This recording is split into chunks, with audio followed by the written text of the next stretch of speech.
할렐루야. 예수 이름으로 행복하시기를 축복합니다. 오늘은 부활절 넷째 주일입니다. 4월 8일 부활절 이후 21일이 지났습니다.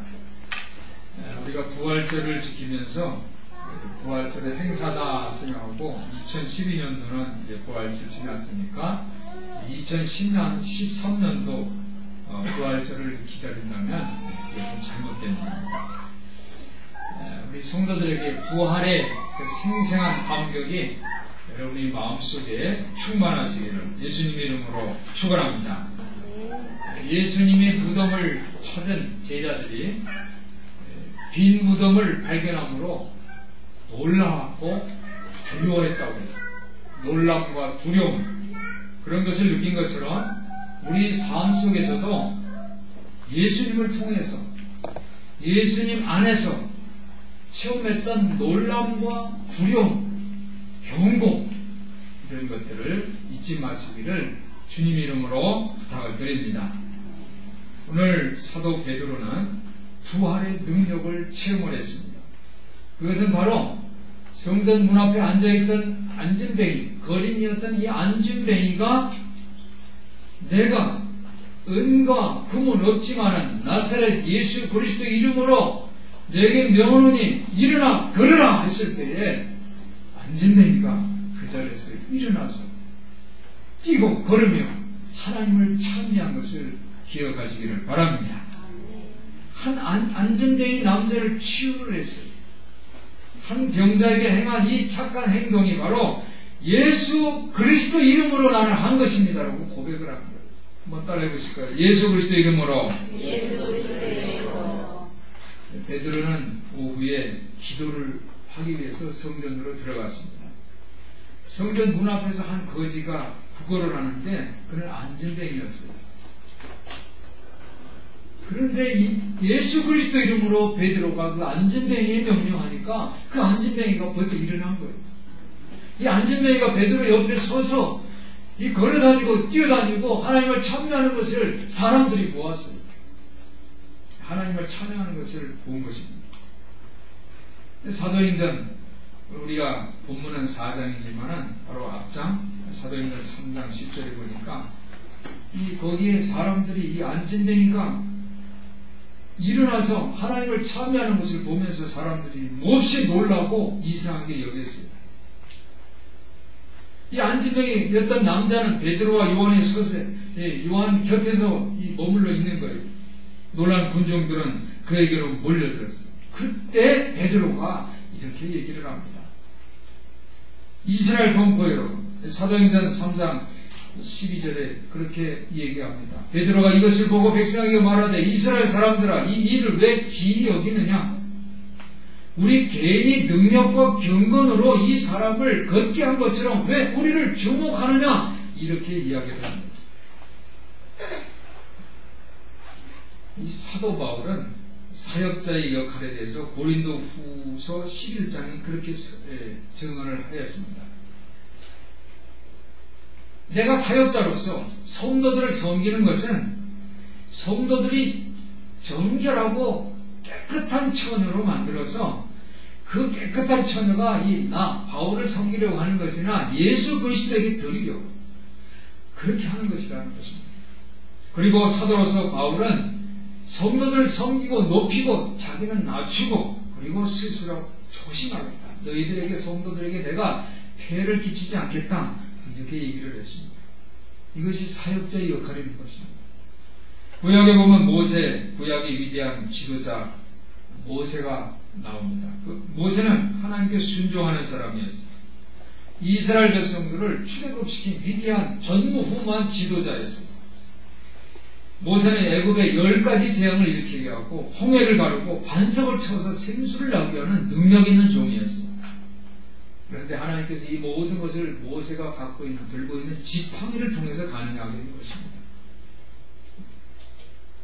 그런데 이스라엘 백성들이 광야에서 또다시 갈증을 느꼈을 때에 하나님께서는 모세에게 이렇게 얘기를 합니다. 이제는 지팡이를 가지고 사용하는 것이 아니라 하나님이 주신 말씀으로 반석에서 생수를 내게 하라. 이렇게 이야기를 하셨습니다. 그렇지만 모세는 그대로 하지 않았어요. 말씀으로 하지 않고 지팡이를 사용해서 반석을 쳐서 생수를 나오게 했어요. 모세는 백성에게 하나님께 영광을 드리기보다는 모세의 지팡이 위력을 다시 나타낸 것입니다. 그렇게 함으로 모세는 하나님께 진노를 받고 가나안 땅에 들어가지 못하게 된 것입니다. 사랑하는 성도 여러분, 목회자가 성도를 섬길 때에는 자기를 섬기게 하는 것이 아니라 자기의 권능을 드러내는 것이 아니라 성도들을 하나님께 그리스도께 예수 그리스도께 드리려고 하는 거예요. 모든 목회의 열매는 예수 자기가 갖는 것이 아니라 예수 그리스도께 드리려는 것입니다. 저는 우리 한사람교회 성도들이 정결한 신부가 되시기를 예수님의 이름으로 축원합니다. 그래서 여러분들이 다 신랑 되신 예수님께 드려지기를 소원합니다. 오늘 베드로의 치유 역사에서도 베드로는 사역자의 모델을 보여주었습니다. 베드로는 증언에서 불구자는 자기의 권능과 자기의 경건으로 된 것이 아니라 예수 그리스도 이름으로 일어나게 된 거라고 증언을 했습니다. 베드로는 예수에 대한 믿음 때문에 예수를 죽은 자 가운데서 살리신 하나님의 권능으로 치유됐다고 증언을 하고 예수 그리스도께 영광을 올리고 있는 것입니다. 사도행전 3장 19절부터 26절에는 베드로는 이렇게 증언을 하고 있습니다. 그 말을 듣고 있는 청중들에게 베드로는 그러므로 여러분도 회개하고 예수께 와서 죄 씻음을 받고 깨끗하게 돼서 그래서 예수님께 영광을 돌리라고 예수님을 따르라고 그렇게 선포를 하고 있습니다. 하나님께서는 한 사람 한 사람에게 복을 주시려고 먼저 자기의 종 예수 그리스도를 죽음 가운데서 일으키시고 즉 부활시키셔서 그를 여러분들에게 보내셨다 이렇게 간증을 했습니다. 이 말을 들은 이스라엘의 종교 지도자들이 있습니다. 이 종교 지도자들에는 사두개인, 바리새인, 그리고 율법사, 그리고 이 관원들이 있어요. 예수님이 죽은 자 가운데서 부활하셔서 다시 그를 세우셔서 이런 얘기를 하니까 사두개인은 격분을 했어요.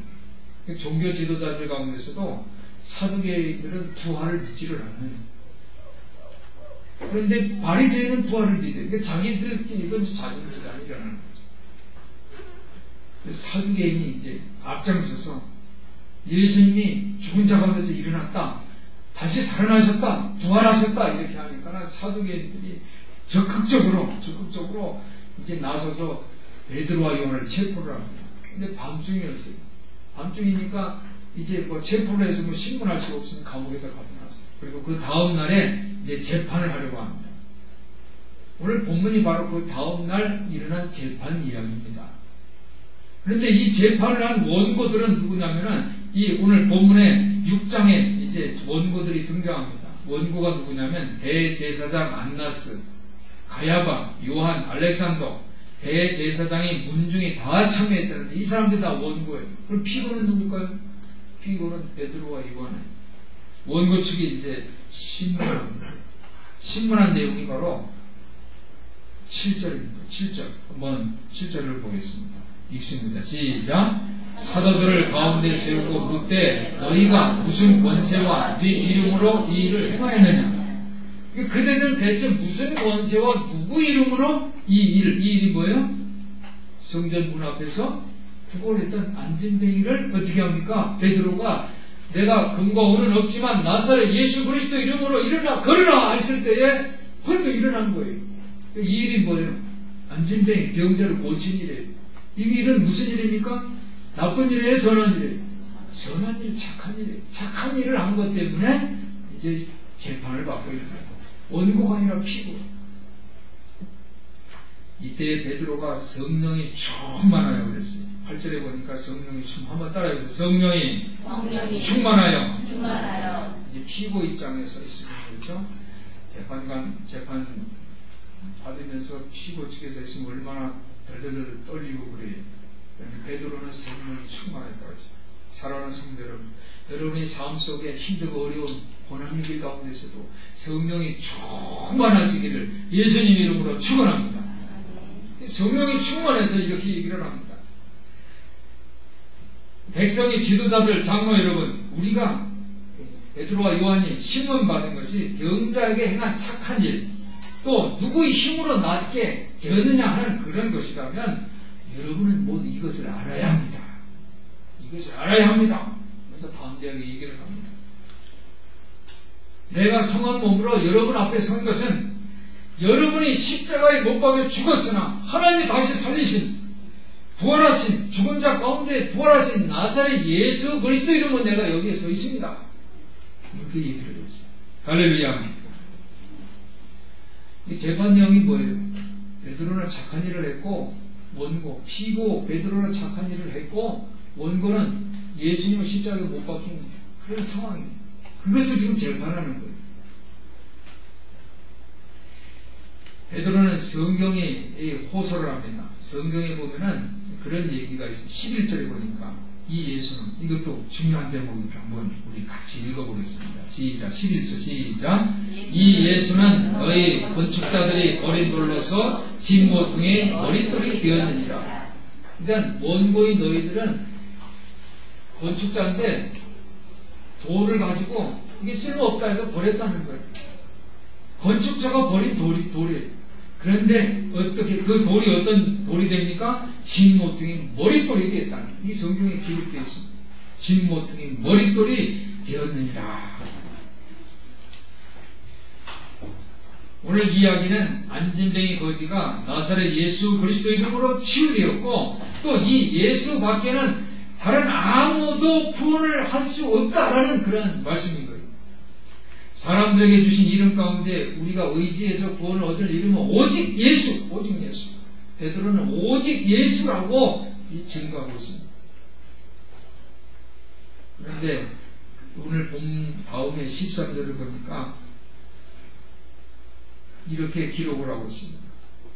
원고가 피고를 이제 정죄하는 것이 아니라 원고들이 이렇게 생각을 합니다. 13절을 보니까 저희가 원고입니다. 베드로와 요한이 기탄 없이 말함을 보고 두려움 없이 담대하게 말하는 것을 보고서 본래 베드로는 무식한, 즉 학문이 없는 무식한 사람인 줄 알았는데 이상히 여긴 거예요. 담대하게 얘기를 하니까 이상히 여기고 놀랐다. 한번 따라해보세요. 놀랐다. 사랑하는 성도 여러분, 여러분들이 이 세상 살 때에 이 세상 사람 여러분들이 볼 때 여러분들 보고 놀라시기를 예수님 이름으로 축원합니다. 여러분들 보고 놀란다는 것은 여러분이 뭐 잘못된 것이 아니라 여러분들이 정말 존귀한 이름으로 칭찬받고 존경받는 것으로 놀라는 그러한 경험을 하시기를 예수님 이름으로 축원합니다. 그래서 결국에는 베드로와 요한을 이 고발한 원고들은 아무 트집도 잡지 못하고 아무 말도 하지 못했다라는 것이 오늘 본문의 이야기입니다. 예수님의 몸은 제한이 없어요. 예수님의 몸은 제한이 없다는 것은 예수님의 몸은 누굴까요? 예수님의 몸은 교회예요. 교회는 예수 그리스도가 머리고 우리는 지체예요. 교회는 우리 큰 사람께 이 성전이 교회일 수 있지만 여러분 한 분 한 분이 다 교회예요. 예수의 몸인 것을 기억하시기를 바랍니다. 여러분들이 다 예수의 몸인데 예수의 몸은 제한이 없다는 것은 여러분이 그 몸 한 분 한 분에 그치는 것이 아니라 여러분을 통해서 세상을 뒤집는 거예요. 영향을 끼치는 거예요. 그래서 그 영향력은 기독교 집단뿐 아니라 기독교 집단 밖으로까지 나가야 돼요. 기독교 집단 밖이라는 건 뭐냐면 이슬람 세계, 불교 세계, 한번 따라해보세요. 이슬람 세계, 불교 세계, 기독교 세계, 불신 세계, 불신 세계까지 이슬람, 불교, 불신 세계 모든 거기까지 예수의 몸은 꼭 기독교 세계만 이 머무는 것이 아니라 제한이 없어서 땅끝까지 가는 거예요. 믿지 않는 불신 세계까지도 예수의 몸이 확장되는 것을 기억하시기를 바랍니다. 그래서 우리가 전도 운동, 선교 운동이 오늘은 만수동, 내일은 인천, 모레는 어디요? 세계로. 한번 따라서 오늘은 만수동. 제가 오늘은 한번 해도 바로 만수동, 내일은 하면 여러분 인천, 모레는 하면 어떻게 해야 돼요? 세계. 한번 제가 한번 연습해 볼게요. 시작. 오늘은 내일은 모레는 올해는 세계를 향해서. 그러니까 예수님이 몸은 제한이 없는 거예요. 땅끝까지 세계를 향해서 확장되는 이 하나님 운동, 천국 운동이 일어나는 여러분 주인공들 되시기를 예수님 이름으로 축원합니다. 그러니까 구원이라는 것은 죽음 후에 우리가 천국 가는 그런 것보다 더 큰 거예요. 구원이라는 것은 내가 구원받았다. 그럼 내가 죽으면 천국 간다. 그거보다 더 큰 의미예요. 무슨 큰 의미냐면 먼저 구원은 우리들이 지금 이 죽기 전에 우리가 일상에서 사는 지금 여기에서 삶의 질에 영향을 미치는 것이 바로 구원이에요. 이것을 믿으시길 바랍니다. 그러니까 죽음 후에 내가 어디로 가느냐 하는 것보다 더 크고 광범위한 것은 지금 우리 현재, 지금 여기 현재 살면서 내가 돌아보는 거예요. 천국을 돌아보는 거예요. 그것에 대한 대답이 바로 오늘 베드로의 선언입니다. 예수 밖에는 그 다른 아무 이름으로도 구원을 받을 수 없다. 이것이 선포를 했어요. 사랑하는 성도 여러분, 여러분들이 이러한 선포자가 되시기를 예수님 이름으로 부탁을 드립니다. 예수 그리스도 이름으로는 아무 이름도 구원을 받을 수 없다. 그래서 예수 이름. 예수만이 유일한 길, 예수만이 우리 삶을 천국으로 만드는 이름인 것을 믿으시기를 바랍니다. 그런데 사도 바울도 예수 이름을 이렇게 고백을 했어요. 빌립보서 2장 9절에 보니까 예수 이름은 모든 이름에서 뛰어난 이름이다. 이렇게 고백을 했고요. 로마서 10장 13절에 보니까 그 이름을 부르는 자는 구원을 얻을 것이다. 그랬어요. 구원을 얻으리라. 그랬어요. 할렐루야. 그런데 우리가 예수 이름을 부르면 구원을 얻는다고 그러니까 사람들이 예수 그러면 단계 구원 받았어. 여러분 주여 하면 주여, 여러분이 구원 받은 거예요. 뭐 이렇게 또 말씀하시는 이제 목회자들, 이제 구원 강단이 되겠습니다. 그런데 예수 이름을 부른다는 것이 있고 예수 하면서 주문 외우듯이 예수 하는 거라고 오해하지 마시길 바랍니다. 예수 이름을 부른다니까 예수 하는 그것이 아니라 주문을 외우는 것이 아니라 예수께서 하신 일, 그 일에 대한 확신과 믿음과 희망을 말하는 거예요. 즉 예수 그리스도께서 하신 그 일을 우리가 따라가는 거예요. 그게 바로 예수 이름을 부르는 거예요. 예수하고 주문을 외우듯이 주여 하면 내가 구원받고 예수 하면 내가 어떤 문제가 해결되고 그러는 것이 아니라 예수가 하신 일을 따라가는 거예요. 그것에 대한 확신과 믿음과 그리고 희망을 갖고 사는 거예요. 그래서 초대교회에서도 그리스도인이 박해를 받을 때에 예수 이름을 암송한 것이 아니에요. 박해를 받으면 예수 한 것이 아니라 예수의 삶과 그 예수의 하나님 나라 운동에 대해서 믿음을 갖고 실천을 하고 그리고 희망을 포기하지 않았다는 거예요. 이 예수라는 이름의 의미는 하나님이 구원하신다라는 뜻이에요. 한번 따라해보세요. 하나님이 구원하신다. 예수라는 이름은 하나님이 구원하신다. 그것에 대한 믿음, 그것에 대한 실천, 희망을 갖는 거예요. 요즘 우리나라에서 가장 많이 이제 쓰이는 이름이 있어요. 요즘 우리나라에서 이 남자들이 가장 많이 쓰는 이름이 뭔지 아세요? 민준이에요. 민준이라는 이름이 우리나라에서 가장 이름이 흔해. 준걸 준자, 그죠? 민준, 어떻게 보면 이제 여러 가지 있겠지만 뛰어나다는 뜻이에요. 그래서 이름을 민준이라고 해요. 대법원에서 집계했는데 민준이라는 이름이 2304명이에요. 여자 이름은 뭐냐면 서연이래요. 서연. 2892명. 더 많아요. 서연. 왜 서연? 연이라는 것은 잔치라는 뜻이 있어요. 참 편안하다는 뜻이 있어요. 그 여자들은 이 인생을 살면서 편안하게 살고 힘들지 말고 그리고 잔치하는 부분으로 살아요. 그래서 남자는 민준이고 여자는 서연이에요. 옛날에는 30년 전에는 성호, 성진, 이게 성자가 유행이에요. 성자. 성자는 뭐예요? 우리 아버님도 태자 성자인데, 성자는 이룰 성자, 다 이루, 남자는 이루어라. 여자는 은정이, 운주, 운영이, 은자가 많이 돼요. 은자는 뭐예요? 음방울, 그죠? 차가차. 예쁜 이름이잖아요. 그런 의미. 마찬가지로 초대교회 2000년 전에도 예수라는 이름이 가장, 오늘날 민준이처럼 예수라는 이름이 가장 많이 사용되어 있어요.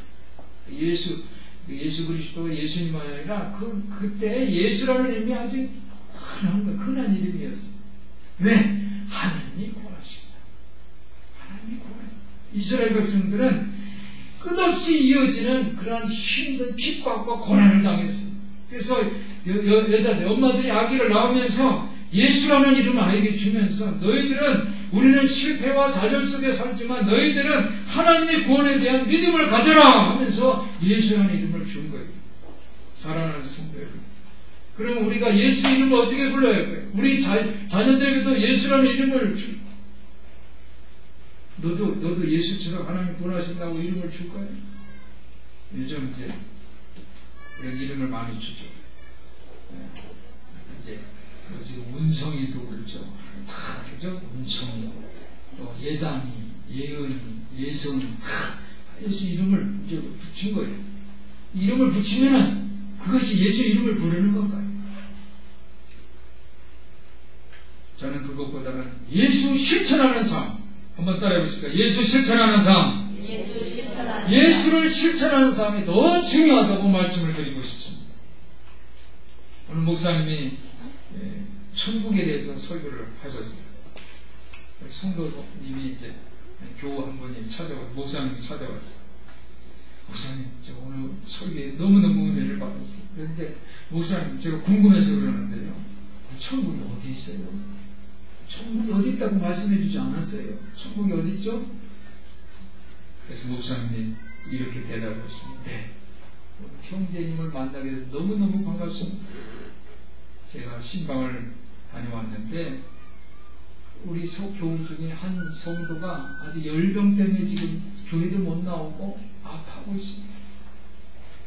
우리 성도님이 그분에게 가셨어요. 좋은 맛있는 좋은 음식을 가지고 가셔서 그분에게 대접을 하고 그런 다음에 다정한 목소리로 시편 23편을 읽어드렸으면 좋겠습니다.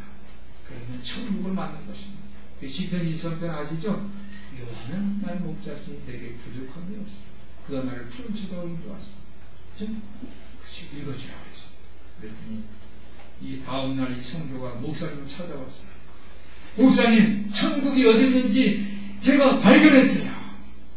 천국이 어디 있는지 발견했어요.